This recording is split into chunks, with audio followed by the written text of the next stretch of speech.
түс көру сыры әлі ғылыммен толық ашылып бітпеген психикалық ерекше құбылыс. Түстің кейбірі есімізде анық қалса, енді біреуі мүлде есте сақталмайды. Түстің әр түрлілігі біздің қалай жатқанымызға, өміріміздегі болып жатқан оқиғаларға, денсаулығымызға да байланысты. Қазақша контенттің дамуына үлес қосып арнаға тіркеліп лайк басуды ұмытпаңыздар. Түстің 3 түрлі болатыны туралы хадистерде айтылған. Ол жайлы ислам ғұламалары былай дейді. Рахмани түстер Алла тағала тарапынан періштелер арқылы ұйықтап жатқан адамның рухына илхам етілетін түстер. Бұл түстердің хақ екендігіне сенген абзал. Шайтани түстер адам түсінде биік жерден құлауы, итке талануы, шым, шытырық нәрселерді көруі, құбыжықпен арпалысып, шошып оянуы сияқты шайтанның серімен болатын зиянды түстер. Осы тектес түстерді көрген адам ағузу биллахи минаш шайтанир рәжимді 3 рет оқып, басқа жағына аунап жату керек. Қияли түстерді адам күні бойы бір нәрсені ойланғаннан, уайымнан, біреуге ренжіп немесе ашуланып жүрсе, стресс, депрессия кезінде ауырып жүрсе көреді.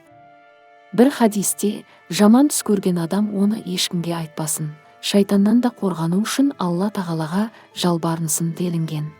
Жаман түс көрген жағдайда қандай амалдар жасаймыз деген сұраққа пайғамбарымыздың хадистерінен жауап іздеп көрсек. Әбу Қатададан жеткен хадисте пайғамбарымыз былай дейді. Игі түс, немесе басқа бір риуаятта жақсы түс делінген. Алладан, ал жаман түс шайтаннан. Кімде-кім жаман түс көрсе, сол жағына ақырын түкіріп, шайтанның кесірінен Алладан пана тілесін. Осылай істесе, көрген түсінен оған ешқандай зиян келмейді.